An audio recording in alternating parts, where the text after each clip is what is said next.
We open in feudal Japan. A man named Hanzo Hasashi is walking through the forest to a well, grateful for his family, his clan, his life. You catch a glimpse of a dragon tattoo on his arm. Back at the house, his wife Harumi hears the baby crying and goes to check, and then a member of their clan, the Shirai Ryu, gets murdered right outside the front door. Blood splashes across the wood. Harumi grabs the baby and hides it. Then an assassin named Bai-Han walks in. He's from a rival clan called the Lin Kuei and he can generate ice from his own body. Hanzo hears his wife screaming from a distance and sprints back, only to find his entire clan massacred and his wife and son frozen solid. Dead. He tears through every Lin Kuei soldier he finds with a kunai tied to a rope, and eventually gets to Bai-Han himself, sitting calmly on a rock. Bai-Han explains he came to wipe out Hanzo, his clan, and every last descendant. They fight. They're evenly matched. Bai-Han gets hold of Hanzo's own kunai and drives it into his shoulder. Hanzo tells him to remember his face. Then he falls. Hours pass. Somehow Hanzo is still breathing. He hears his baby crying somewhere in the house. He tries to crawl toward it. He can't make it. He dies. Fire consumes his body and he's gone. Raiden, the thunder god, appears in the rain and examines what's left. He takes Hanzo's kunai, goes inside, finds the baby, and takes the child with him. Now we get the stakes. Earth is one tournament loss away from being completely dominated by a realm called Outworld. If Outworld wins one more Mortal Kombat tournament, humanity is finished, enslaved forever. But an ancient prophecy says Earth's strongest warrior will win the tournament through the return of Hanzo Hasashi. Thousands of years later, a street fighter named Cole Young is in a dingy bout, swinging hard, losing harder. His wife Allison and daughter Emily are watching from the stands. He gets dropped, decides he's done, and taps out, not exactly the prophesied savior energy you'd hope for. In Outworld, Bai-Han, now going by Sub-Zero, reports to his master Shang Tsung. Shang Tsung is worried about the prophecy. Hanzo's descendant could be the key to Earth winning the tournament, which would end Mortal Kombat entirely.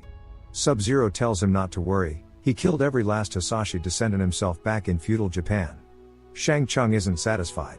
He sends Sub-Zero to Earth to kill all the tournament's chosen fighters before it even starts. Cole's walking out of the fight when a man named Jax approaches him, eyeing the dragon mark on Cole's chest. Cole's had it since birth, Emily confirms it. On the drive home, Emily notices something wrong. Snow. In summer. The table starts to freeze. Sub-Zero is walking toward them from the distance, hurling ice. Jax gets them into his car and they peel away. He shows them the dragon mark on his own body and explains that the creature hunting them is going after everyone who carries that symbol. Sub-Zero appears in the middle of the road. Jax tells Cole to take his family and run, then gives him an address, a woman named Sonya Blade who has answers. Cole goes. Jax stays. Jax finds Sub-Zero in a building completely covered in ice. Sub-Zero attacks from behind, freezes Jax's gun, beats him into the ground, then freezes both of Jax's arms and shatters them. He throws Jax from a great height and leaves him for dead. Cole drops his family home and heads to Sonya's address. He sneaks in and immediately gets jumped. He flashes the dragon mark. The attacker is Sonya Blade. She takes him into a secret room and explains everything. 7 years ago she and Jax were tracking a criminal with superhuman abilities, and a dragon mark. Jax killed him and the mark transferred to Jax's body. She spent years researching it. The mark means you've been chosen to represent Earth in an interdimensional fighting tournament called Mortal Kombat. Most of the people she's tracked down with the mark have already been killed by Outworld creatures. There's also a man tied up in the corner. Kano, hitman, arms dealer, all-round criminal. Sonya caught him after he killed one of the chosen fighters and the mark transferred to him. She doesn't have the mark herself. The lights go out. Something invisible is moving through the room, hits Cole, and disfigures Kano's face. It spits acid that melts metal. Kano uses the acid to free himself from his restraints, gets up, and drives a dagger into the creature, which turns out to be a giant lizard. Sonya stabs it. Kano rips its heart out.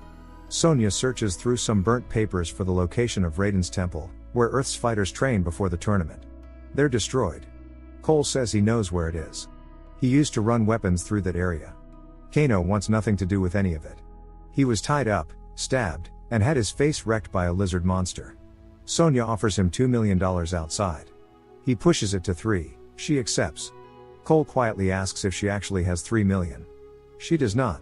They charter a plane to the desert and parachute down. Kano leads them on a long walk going nowhere. Sonya loses patience. Kano mocks her for not having the dragon mark. She drops him with a single move to prove a point. Then a man appears ahead of them throwing fireballs from his hands. It's Liu Kang, one of the chosen fighters. He tells them Raiden's temple is in the completely opposite direction. They follow Liu Kang through a cave, he pulls an amulet on the wall, and a hidden door opens into the Temple of Light. The walls are covered in paintings telling the history of Mortal Kombat. Cole sees one that matches the visions that have been haunting him his whole life. Deep inside, they find Jax, unconscious, arms amputated, barely alive. Liu Kang found him and got him there in time to save his life. They're brought before Raiden. He's not impressed. The chosen fighters aren't tournament ready.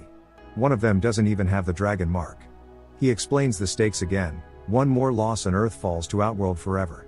That evening Liu Kang is meditating when Sub-Zero smashes through the temple door and attacks him. A spinning metal hat saves him at the last second. It's Kung Lao, Liu Kang's cousin. Then Shang Tsung and his warrior Melina walk in and order the massacre to begin. Raiden appears and throws up a lightning shield around the temple. Shang Tsung and his forces can't get through it. They pull back. Liu Kang explains the concept of Arcana, the hidden power that emerges in fighters who carry the dragon mark. He and Kung Lao will train everyone to find theirs. Without it, they can't win. Kung Lao tells Sonya to sit this one out. She doesn't have the mark. Jax wakes up. He has robotic arms now. Training begins. Kung Lao versus Cole, Kung Lao wins easily. Liu Kang versus Kano, Liu Kang puts him on the floor over and over. Cole's Arcana isn't showing up. Nothing's working. Liu Kang tells Cole his story that night while healing his wounds. He was a wanderer until Raiden found him and brought him to a wushu school. He met Kung Lao there, trained for years, and was eventually sent after a criminal smuggler. He killed the man, the dragon mark transferred, and his Arcana finally unlocked. Next day, same result for Cole. Still nothing. But at dinner, Kung Lao keeps goading Kano, telling him he fights like a dog. Kano snaps, challenges both of them to a fight, and in the burst of rage a laser beam shoots out of his right eye. Kano's Arcana. Unlocked through fury. Cole keeps training. Still nothing. Raiden pulls him aside and tells him that without the Arcana he's just a liability. Then he explains the truth about Cole's dragon mark, he didn't earn it. He was born with it, passed down through generations from Hanzo Hasashi himself.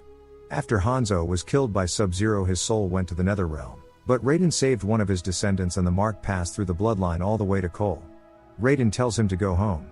There's no point in him being here. Cole leaves through Raiden's portal. In Outworld, Shang Tsung is getting impatient. He can't get through the lightning shield. A fighter named Kabal has a solution, he knows someone on the inside. Moments later, Kabal is in the Temple of Light talking to Kano. He mocks him. Tells him he used to be feared and now he's fighting for the weak. He offers him a massive cut of everything when Outworld conquers Earth. Kano takes the deal. He destroys the dragon statue in the temple. Raiden's shield collapses. Shang Tsung and his forces pour in. Cole is back home, hears a noise in the garage, and goes to check, and gets attacked by Prince Goro, a four-armed monster from Outworld. Back at the temple, everything falls apart at once. Liu Kang gets hit by Kabal. Jax fights a warrior named Reiko.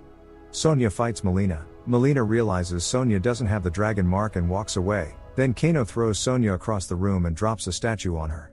Kung Lao draws Nidara in close and pulls her directly into his spinning razor hat. She splits in two. At Cole's house, Goro is tearing him apart. Allison tries to help and suddenly she and Emily are targets too. They get in the car and try to run Goro over. It does nothing. And then Cole watches his family about to die, and something cracks open inside him. Golden armor erupts across his body. His Arcana. He gets up, takes Goro's hits, and weapons emerge from the armor itself. He cuts off one of Goro's arms and beats him down. Goro is finished. Back at the temple, Jax tries to lift a rock off Sonya and in that moment of desperation his Arcana unlocks, the robotic arms surge with superhuman strength. He lifts it clean off her. Raiden pulls everyone to a place called the Void where Shang Tsung's forces can't reach them. Kung Lao is dead. Shang Tsung grabbed him and absorbed his soul before anyone could stop it. Liu Kang is devastated. Jax asks why Raiden didn't intervene. Raiden explains that gods can't fight in Mortal Kombat. He protects Earth but he can't protect every life on it. Cole steps up and proposes a plan. Raiden gives him Hanzo's kunai. They'll use Raiden's lightning portals to separate the enemies and fight them one at a time. Jax takes Reiko. Sonya takes Kano. Cole and Liu Kang take Melina and Kabal. Sub-Zero is last, he's the strongest and they face him together. The fights kick off all at once. Jax breaks Reiko's hammer and beats him into the ground. Done. Sonya hunts Kano through the dark, punches him relentlessly, throws something in his face that blocks his eye laser. When he's cornered, she drives a nail into his face. Kano goes down, and the dragon mark transfers to Sonya's body. Liu Kang hits Cabal with a shadow kick that sends him flying into a pool of asphalt, then unleashes a fire dragon from his arm and burns him to nothing. Cole is fighting Mileena when Sonya arrives from behind and drives a laser punch straight through Melina's stomach. Sonya's Arcana ignites for the first time. Then Sub-Zero appears in front of Cole holding his son's bracelet. Cole chases him into an icy environment and finds Allison and Emily frozen solid. He attacks Sub-Zero. Sub-Zero is too strong. Cole pulls out the kunai, Sub-Zero deflects it back at him, and it drives into Cole's palm. The kunai reacts to his blood. Something hits Sub-Zero from behind. A figure. It shouts a name. It's Hanzo. Back from the Netherrealm is Scorpion, burning with centuries of revenge. The two most powerful ninjas in history face each other. Sub-Zero pulls out an ice sword. Scorpion sees Cole's frozen family and it takes him straight back to his own, his wife, his son, frozen exactly like this. Cole fights alongside Scorpion. Sub-Zero starts to get overwhelmed and freezes Scorpion solid. He turns to Cole. Cole punches him hard. Scorpion blasts fire from his hands and breaks free, and the heat thaws Cole's family. Sub-Zero, finally cornered, pulls off his mask. Scorpion's kunai goes into Sub-Zero's chest. Cole throws him. He doesn't get up. Scorpion unmasks himself and breathes fire, burning Sub-Zero to nothing. Before he disappears, Scorpion tells Cole to protect the Shiryu lineage. Raiden arrives and stares at Sub-Zero's remains in disbelief. Then Shang Tsung shows up. He tells them he hasn't lost. He'll be back with a larger army. Sub-Zero's body and Goro's are swallowed by dark mist and vanish. Raiden sends Shang Tsung back to Outworld. Raiden gathers everyone and tells them the war isn't over. They need to find more people with the dragon mark and train them. The next morning, a fight promoter tries to book Cole for another match. Cole turns him down. He's going to Hollywood. He's heard there's someone there worth finding. Make sure to like and subscribe for more videos like these. Until next time. See you soon.